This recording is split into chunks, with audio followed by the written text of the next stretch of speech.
Hey everyone, how's it going? I want to put a video together to kind of show you guys this really cool kit that I ended up getting 3 or 4 years ago on Marketplace. And I don't have another kit like it, and I just think it's pretty special, and it's a super old kit. It's a Penncrest kit, and it's a made in Japan stencil kit. And like I said, I found it on Marketplace, and I think I got a pretty decent deal on it. But after all the investigating I did afterwards and stuff, I think I paid an okay price.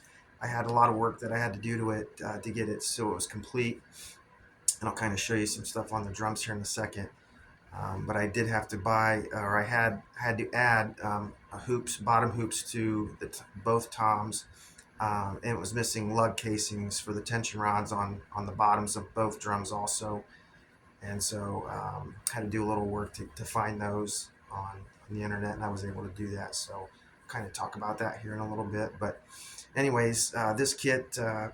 When I bought this kit, I went ahead and fixed it and got it looking real nice. And my first option was I was going to try to resell it and see what I could get for it. But in the back of my head, I really didn't want to sell it. So um, when I went to put it on Marketplace, I put a pretty high price on it.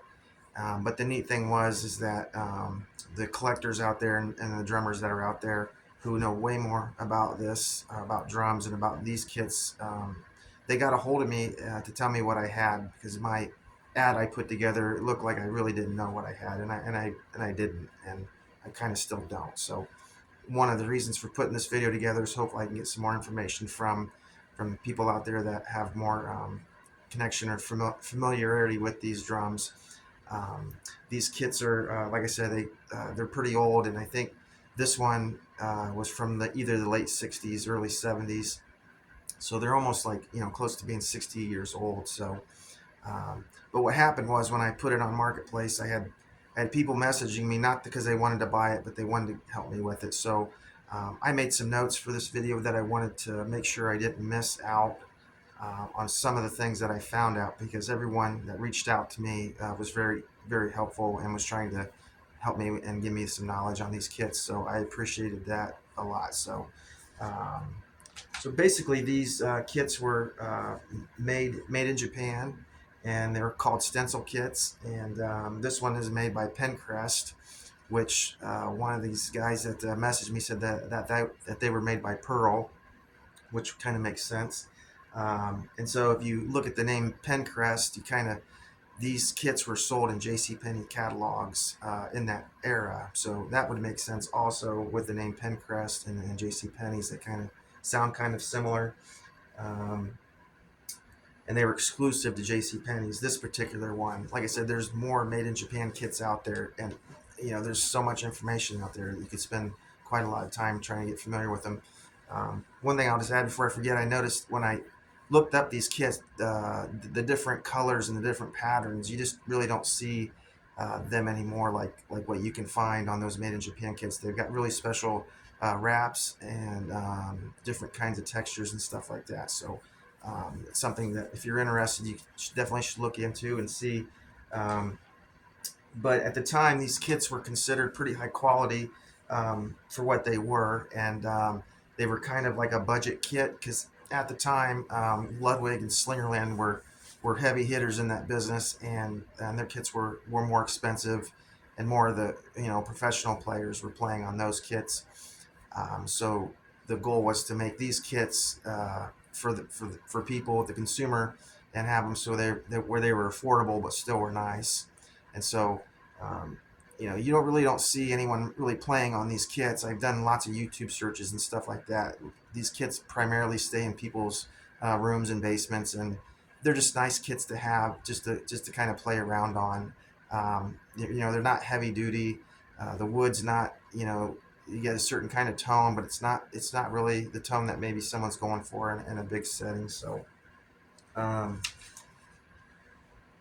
wow. And then yeah, I didn't mention they were made out of 6-ply and 9-ply Luan mahogany, and one of the guys told me that was a cheaper type of wood, which I was going to open up one of the drums to show you the wood. I'm not going to do that, but the wood is definitely cheaper and it's definitely thinner. So That's something that I noticed pretty much right away.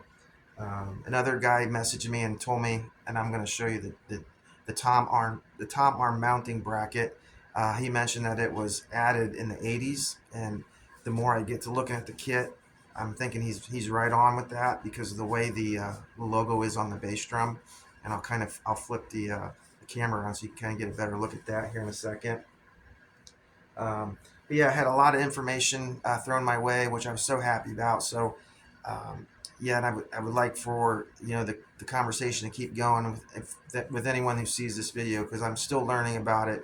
I really do like the kit. I'm probably going to hang on to it, but I just think it's a really unique kit and really good shape for how old it is. So we'll go ahead and flip the camera around, and I'll give you a better look at the actual drums.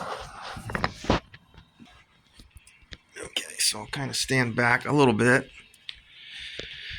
So that's what it looks like. It's just a three-piece kit. It's a 13-inch tom and a 16-inch floor tom, and then the kick drum is a 22 by 14.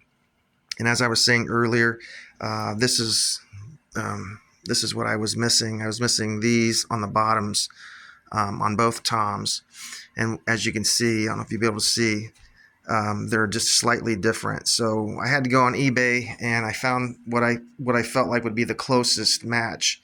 I was kind of in a hurry to get this kit put together, and so what I did was I ordered enough of these ones here, these bottom ones, that I would have enough that I could make the bottoms all match, and then the top ones would not match them, but at least the bottom lug casings would match on the toms.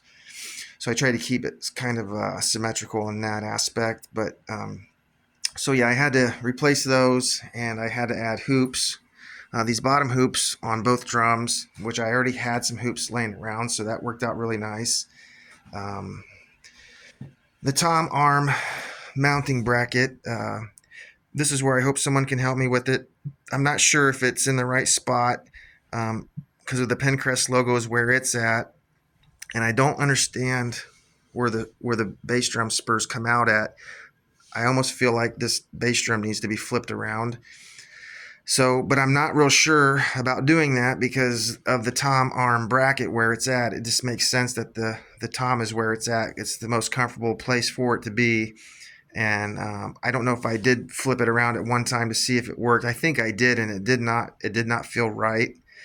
But I'm also not sure. When they added this bracket, they had to put it here because the Penncrest logo was there. So I'm not real sure. So what I ended up doing was I ended up adding these. I'm not sure exactly what they're called, but they're basically like a spur, and it's a stopper for the bass drum to not slide.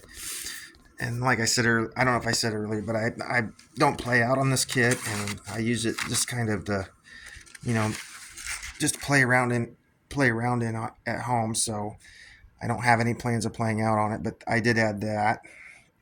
So that's kind of some stability for the kick drum, but those where the legs are at. So it just makes sense to me that I should probably flip this bass drum around. So I would appreciate some thoughts on that if anyone has any thoughts. I know I replaced this front head with this one. I think it had a clear head on at the time when I got it, and I know I put new drum heads on the tops. I put these Remo coated pinstripes. I had those laying around, and these seem to fit perfect for this kit, and it kind of goes really well with the wrap and the blue. So I thought that was a pretty neat addition. And I did replace this back bass drum head too, also with the head I had lying around. So that worked out also. And the other thing I wanted to mention too is that these drums look like they had control knobs for muffling, and they were not on the drums when I got them. So I didn't do any kind of investigation on trying to find those knobs. I probably still could, but I think I could probably find knobs fairly easily, and they should work. So if I wanted to take this kit to the next level, I would find that control knob somewhere and try to mount them in there. So, but I really don't have a big desire for the control knobs. So it's just something I just haven't decided to do. But the only other thing that is wrong with the kit, and it's a blemish more or less, but it's on this hoop. and I was going to flip it around, but I'm not going to do it. But some of the blue is kind of, it's not peeling, but it looks like it was tore a little bit, but still, so I put it towards the bottom of the base rim so you can't see it. That was the only thing that was wrong with it cosmetically. And as far as the wrap goes, the wrap is perfect, and for being, you know, almost a 60-year-old kit, I just can't believe the shape that it's in. It's just pretty neat. So probably just going to hang on to it, and the only reason why I haven't sold it and the reason why I put such a higher price on it is because I was hoping it would connect with someone else, and whoever decided they wanted to buy it, I was hoping that it would be super special to them and they would keep it and have it forever. So I was trying to find that right buyer for this kit. And so, but it's got a good home with me, and if someone, it's like I don't want to sell it to just anyone, if that makes sense. I kind of want it to go to someone who's gonna appreciate it. So, anyways, that's it, and I think that's all that there is really to talk about with this kit. So, I was gonna play on it a little bit and have you hear how it sounds. It doesn't sound bad at all, and when I started hitting it the other day, I didn't even have to do any kind of tuning to the drums. They were already tuned, and they had stayed in tune for a long time. So this is pretty much just me sitting down playing them. So kind of give you an idea of what the drums sound like, and probably won't be the best audio, but it'll give you an idea of what they sound like. So let me flip this around real quick.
All right, there you go. So I hope you guys enjoyed that. I kind of did. And if there's anything that anyone wants to add, I had also thought about making this a two-part type video, where maybe if I forgot to mention anything about the drums, that I would catch it in the next video. And if someone makes some comments or recommendations, and I could share those with everyone in the next video if there's a need to do one. I did want to show you guys the insides of these shells, so you can kind of see what that looks like. I think that'd be kind of interesting too. So, and if you're interested in this kit, and if you want to look up more kits like it, there's tons of information on the internet and YouTube and stuff. There's like hour-long different series on made in Japan kits, and they're pretty neat, pretty interesting, and you'll be kind of blown away by how many kits were made, and how they ended up going from made in Japan kits to like the kits we see now, with Pearl kits, and even Tama kits have their own made in Japan kits too, which is pretty neat. And then the wrap choices and the different colors that you were able to get were pretty neat. You really don't see a lot of that on today's drums. So anyways, I hope you enjoyed that. You guys have a good night. Thank you.